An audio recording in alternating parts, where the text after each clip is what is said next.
E çka thot Allahu Gjeleshanu në Kur'an Fisnik, thot: tek Allahu nuk arrin as mishi e as gjaku i atyre kurbanave, por te ai arrin bindja juaj.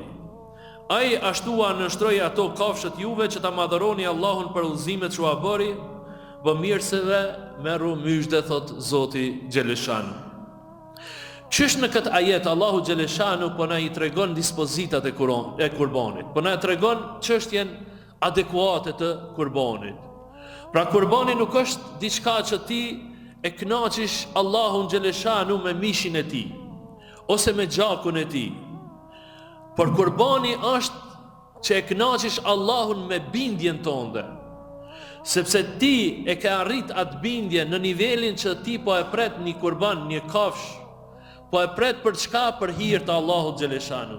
Dhe Allahu Gjeleshanu po thot, kur ti arritish këtë bindje, kafshët ti kam nënshtruar ty une, krijesat tjera ti kam nënshtruar ty une, sepse ty të kam bë më këmbës në tokë.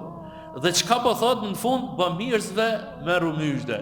Pra atyne që bëjnë kurban, që e kanë arrit këtë bindje dhe bëjnë kurban për hir të Allahut Gjeleshanu, merru myshde. Çfarë myshde? Që Allahu ka mi shpërblye shumë me shpërblime të mëdha këta persona. Që Allahu ka mi shpërblye me shpërblime të mëdha këta persona, të cilët vetëm se bëjnë kurban për Allahun Gjeleshanu.